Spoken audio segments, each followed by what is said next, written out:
Every year for the past 22 or so years, our family has enjoyed camping in the mountains of Pennsylvania at the same campground. We go there every year with two other families besides our own that our kids have grown up with, that we have become really good friends with, and we enjoy that week in the mountains tremendously. You've heard me talk about it before. We enjoy it for a variety of reasons. It's a great place to get away. There's no technology that is there in the campground itself because it's down in the valley between two mountains. To one side is State College, Pennsylvania, where Penn State University is. To the other side is Belleville, Pennsylvania, which is not known like Lancaster County, but has more commercialized Amish there, and they have three different kinds. They have black buggies, they have white buggies, and they have mustard yellow colored buggies. And it's just really a neat area. We like the quiet, restful nature of this campground. It's on the side of a mountain, and where we camp on the bottom level, there's a stream just below us, and it just kind of babbles on, and it's a great place to go down and sit beside or stick your feet in the coolness of the water. We just really, really enjoy it. It's a beautiful area. In August, it's often cold enough at night that you need a couple of blankets in our tent. And we like that too, that it's cool and not hot. It's in the area where our first church that Sharon and I served out of seminary was, and it's an area that will always hold a special place in our lives. The campground is called Greenwood Furnace State Park, and you pull in on this blacktop driveway, and it's a big circle, and then there's a middle road between the outer edges of the circle, and there's campsites on either side of the road all the way around. And we usually are on the lower part of the circle, and about halfway down, maybe a quarter to a little more than a quarter of a mile from the bathroom. It's delightful. It's fine. And so I tell you that because that's a part of this story that I'm about to tell you. Every year, the men and women of the three couples play Sequence. Sequence is a card/board game. I'm not much of a card/board game person, but I love to play Sequence, and especially love to play it with these two men that come as a part of the other couples. And we like to be competitive with our wives, and the men pretty much are always the champions, at least in our minds. You know how that goes. And it gets pretty intense. And we start about 10 o'clock at night, and sometimes we play to midnight, sometimes we play to 1, sometimes we play to 2 a.m. And, it just depends on who's winning and how many the men have won and how many ahead we are or how many behind we are. If we're behind, we keep playing until we try to get ahead, unless it's not going to happen, and then we just give up and go. But when we're done, then, at that point in the morning hours, the campground is totally quiet. All the campfires are dead, gone out. The lights on the campers are out. And it requires having a flashlight to get to the bathhouse. And if you don't have a flashlight to get to the bathhouse, see, there's no ambient lighting. It's not like when you walk out in your backyard and you got your neighbor's lights and the neighbor on either side's lights. It's out in the middle of nowhere. It's in the mountains. There's no street lights. The only lights there are on the steps that go up to the second level where the bathhouse is. And they have these little teeny tiny lights at each step so you can see the steps. But you can't see them from our campground, so you don't even know where, you know which way to walk. But if you didn't have a flashlight, it would be a really dangerous journey. And adding to the danger of that is there are often skunks that come out at night and like to raid through the food and through the campsites. And it's even an area, we've never seen them at night, but it's an area where there are bears. We have seen them in the daytime go running down through the campground. And so, it's advisable to have a flashlight to make it safely to the restroom. And so, we walk up to the bathhouse in the dark, but with a flashlight, because that is extremely necessary. The light from the flashlight penetrates the darkness and helps us find our way. It helps us make it up there safely and back safely. In today's passage that Pastor Sharon read, Jesus is trying to teach the people of his time about an important role that he plays in our lives. But they are struggling. They're struggling to understand what he's teaching and understand who he is and what he's talking about and the role that they can't embrace the role that he came to play because they think they know him. In verse 12 of John 8, Jesus says this. He says, "I am the light of the world. If you follow me, you won't have to walk in darkness because you will have the light that leads to life." This is the second of 7 I am statements that Jesus makes about himself in the Gospel of John. Now, you might recall that in the Old Testament, when Moses was being called by God out, God was speaking from a burning bush, asking Moses to go to Egypt to help free the children of Israel from their bondage, from their slavery, from their captivity in Egypt. God was having this conversation with Moses, telling him he was wanting him to do that. And Moses was saying, but wait a minute, they'll ask who sent? What authority do you have? Who sent you? And God said, tell them, I am sent you. Tell them I am who I am. And that's the first introduction we have to this language about God. I am. And so Jesus is picking up on that. And John recorded it 7 times, 7 different times. And we're in this series, we're in the second of our 7-part series where we're looking at these statements where Jesus says, I am. The first one was, he said, I am the bread of life. We talked about that about 3 weeks ago. 3 weeks ago because I was sick one week and then we had the state of the church in there. But Jesus said, I am the bread of life. This week he says, I am the light of the world. And so we're exploring these. Jesus is drawing on their knowledge of this conversation that Moses and God had. Their understanding of God saying, I am who I am. And Jesus is building on that. Today he says, I am the light of the world. Light and darkness, night and day. They're metaphors. Metaphors in the Bible, metaphors in our life. Light means good, and darkness means bad. Or in the biblical sense, darkness also means sin or evil. Light shines into the darkness, and you know what happens. You can, if it's pitch black and you turn a light on, it penetrates, it pushes the darkness away a little bit. And John begins his gospel talking about light in the darkness. Listen to how he begins. John 1, verses 1 through 5. In the beginning, the Word already existed. The Word was with God, and the Word was God. He existed in the beginning with God. God created everything through him, and nothing was created except through him. The Word gave life to everything that was created, and his life brought light to everyone. The light shines in the darkness, and the darkness can never extinguish the light. So in these metaphors of light and darkness, light is always winning out. Jesus says, I am the light of the world. He's always winning out over the darkness in our world. Doesn't seem that way sometimes when you turn on the news at night or in the morning. But in the end, the light will push the darkness away.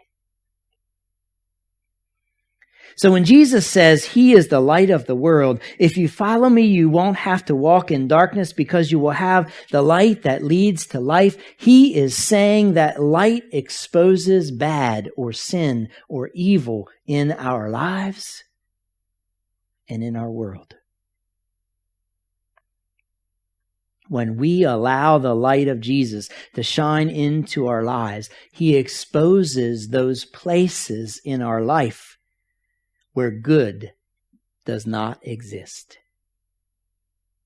He exposes behaviors, thoughts, deeply held beliefs that often keep God at a distance. When we're camping and we walk up that path to the bathhouse at the end of the night, if we didn't have a light to shine, to expose the potential bad things that are present in our lives, we might get sprayed with a skunk. And that would make us recognizable for the rest of the week. It's not a pleasant situation, and no amount of bathing will take that smell away. Or the blacktop driveway has a drop-off on each side of about 2 inches. If we didn't have a light to guide us, to expose the potential bad things that could happen to us, we could break our ankle or twist our ankle or injure ourselves in some fashion by just getting off the edge of the road. Now, we've never seen potholes, but potholes are another reality that could happen. If there were a pothole in the middle of the road and you didn't see it, the light didn't expose that evil, that bad thing in the middle of the road, you could step in a pothole and hurt yourself. So when we follow Jesus, he helps to expose the bad, the evil, the sin in our lives. You may know that we recently adopted, Emma did too, but Sharon and I recently adopted a dog because Emma did.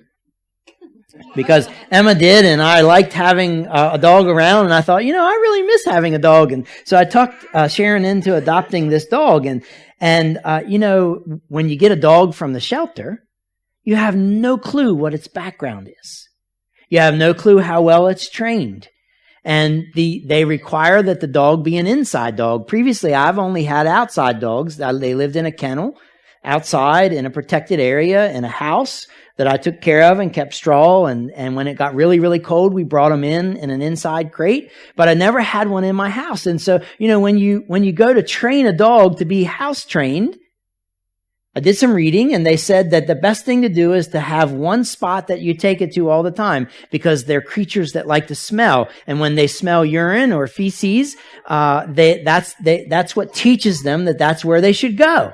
And if they have an accident in the house, you wipe it with, I'm getting you ready for it, because your time's coming. They're going to call you Monday or Tuesday. They're not going to call you Monday. Well, they might. And when they go to the bathroom in the house, you wipe it up and you take that rag and you lay it out in your yard so that they can smell that. And you get rid of that smell in the carpet. We bought this stuff that you spray on the carpet when the accidents happen so that they don't keep going to that spot and smell it and think, this is where I go. And so, when I was deciding where that spot would be, I had to think about our backyard would be the preferable place, but I only have one light out in the back, and it's on our porch, and our porch is covered, and it doesn't shine very well out into the yard. And I didn't know we have foxes in our neighborhoods, and we have stray cats, and I didn't really want to walk out back in the dark, and I didn't really want to have to use a flashlight because, dogs don't just go during the day. I have to take them out at night before I go to bed, have to take them out when I wake up at 5 a.m, and it's not light at 5 a.m. these days.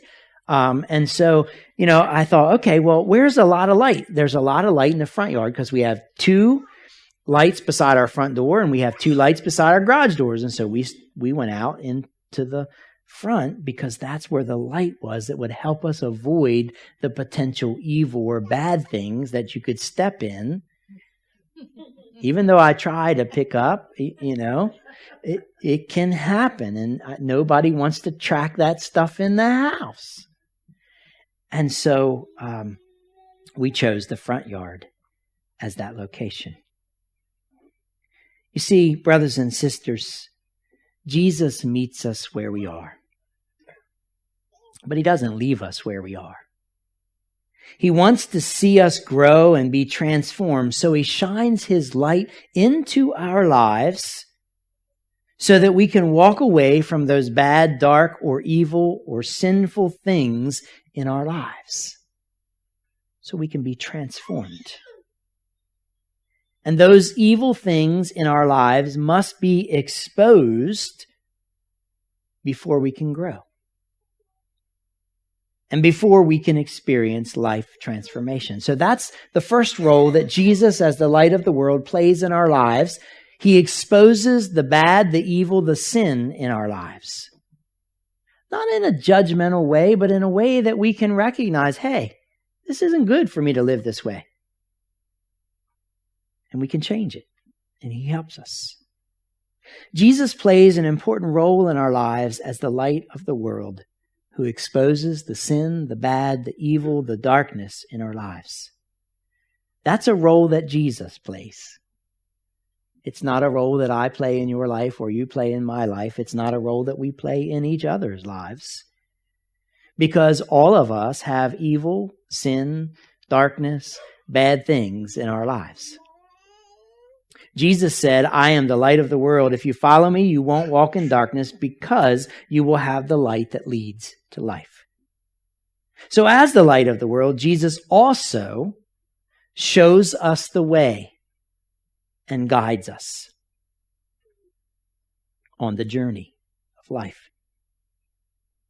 It's hard to walk in darkness. Really hard. Because you can't see where you're going. And you can't see what you're stepping on. And you can't tell when you've arrived if it's totally dark. And if you can't see where you're going, you might walk into things. Or you might not arrive where you want to arrive. Jesus, as the light of the world, shows us the way. He guides us on the journey. The Bible points to Jesus, and Jesus points to God. Did you hear me? Sometimes we get this a little out of whack and we think that the Bible is the most important of all. But it's not. It points to Jesus, and Jesus points to God. And that's a role that he plays as our guide. And that's one of the things that Jesus is trying to make abundantly clear to these people who aren't understanding what he's talking about. He's making them clear on this connection that he has with God. Over and over, he says, I have been sent by God to do this work. You don't know me because you don't know the Father. Or if you know the Father, you know me. We're one and the same. We're together. I point to him. Now, there are three main ways that Jesus guides us toward God. One is we have the scriptures. They help us to understand who God is as we read them, as we meditate on them, as we study them. They're our point of reference. They're very important in our lives. Secondly, Jesus gave us the Holy Spirit. The Holy Spirit comes along and prods us. Sometimes hits us over the head. Whoa, wait a minute. Where are you going? What you doing? The Holy Spirit plays that kind of a guiding role in our lives. And then at other times, we have traveling companions who help point out things that we can't see. Sometimes we get so enmeshed in something that we can't see that we're really not being very Christ-like in that situation. And that's where a traveling companion comes on. I've had a traveling companion for 30 years now. And she often has to set me straight. Sometimes she has to take a 2x4. Not physically, but metaphorically. Sometimes when she's done talking to me, sometimes it feels like I've been hit upside the head with a 2x4. And I'll be honest, there are times when she talks to me about something that's going on or something I'm struggling with or something I'm not handling well. And in the moment, I know she's right, but I can't admit it. It takes a while. It takes stepping back from that situation and saying, you know what? She's right. I'm being a jerk. I'm not representing Christ well. I got to change. my behaviors. I got to change the way I see this. I got to change my situation. And then later I can go back there and say, you know what, honey? You're right. And I'm grateful for that traveling companion, and we need that kind of traveling companion. But at no time does she beat me up or judge me or push me down or put me aside. She just says, hey, there's something you might want to think about that you're not seeing, or I don't feel like you're seeing. And it's very, very helpful. So Jesus as our guide has left us with 3 very important ways to find the way. We have the Scriptures, we have the Holy Spirit, and we have traveling companions. We can be that for each other. And we need each other in that role. And finally, as the light of the world, Jesus leads us to life. He grows us. It's a journey. We don't arrive in one day. We grow. We transform along the way. Every one of us is a different person today than we were a week ago, or 6 months ago, or a year ago, or 10 years ago. You'll never see me take a sermon that I wrote 20 or 25 or even 15 or 10 years ago and preach it again. For the main reason is that in some ways, I've probably changed. I've changed my perspective. I've had life experiences. I've grown deeper in my relationship with Christ. I don't see some things the way I saw them then, and neither do you. It's a journey. Jesus, as the light of the world, shines His light into our lives so that we can grow, so that we can have life and have it abundantly. As a gardener, I know firsthand the importance of light. Light is one of the necessary elements in order to grow things. There are very few things in our world that grow without light. Mushrooms is one. But outside of that, there aren't many other things that grow in the darkness without light. And this week I had the wonderful experience to meet with some 4th graders at Pinehurst Elementary School who are working on a presentation to the Youth Environmental Summit at the Ward Museum in April. And I didn't prompt them. And I'm thrilled at their idea, and that's why they invited me to come help them think about their idea. They want to do a garden at Pinehurst Elementary School. And they had done some amazing, amazing work. They had thought out lots of the things. They pulled up this Word document. They had links. They had thought through everything. They even had a location on the school grounds. And I said, well, let's go outside and look at this location. And they said, okay. And the teacher said we could go. So we walked outside to the playground. And as soon as we walked up to this location, I knew exactly why they chose it, because it was inside the fence of the playground. It was an area that kids don't go to very often, so it wouldn't be damaged or destroyed at recess time. And the Pinehurst playground is often used as a dog park in the non-school hours. And so it was also an area where the dogs probably wouldn't spend a lot of time because it was a narrow space between the fence. And I thought it was a great location for that. But then I looked at it a little more, and along the east side, the whole length of this place where they want to put this garden are 30-foot high cedar trees that are very dense and thick. And that was about 10:30 in the morning, and there was no sun shining on this ground. And the sun was on the east-west corridor, and there would be no sun in that ground until about 2:30, 3 o'clock in the afternoon. Well, there's nothing that I know that really does well without a lot of direct sunlight, especially vegetable-wise, which is what they were wanting to do. And so I said to them, this is really sad, but it's not going to work in this location. And this is why. You see, the same is true in our lives. Without the light of Jesus in our lives, we can't fully live the life that God intends us to live. We become entangled in bad or evil things that keep God at a distance. And Jesus wants to shine his light into our lives to help us live a full life, an abundant life. Now, buried in the midst of this passage in two places, Jesus makes a statement about one of the most powerful things he offers us when his light shines into our lives. First, in verse 31, Jesus said to the people who believed in him, "You are truly my disciples if you remain faithful to my teachings, and you will know the truth, and the truth will set you free." And then in verse 36, he says, "So if the Son sets you free, you are truly free." You see, Jesus wants us to live this free life. He wants us to be free of the power of sin and evil and darkness in our lives. He wants us to live free. And so he shines his light into our lives to expose that evil, that sin, that darkness. He helps us to grow. He shows us the way. And he helps us to live the life that he came for us to live. He didn't come to condemn.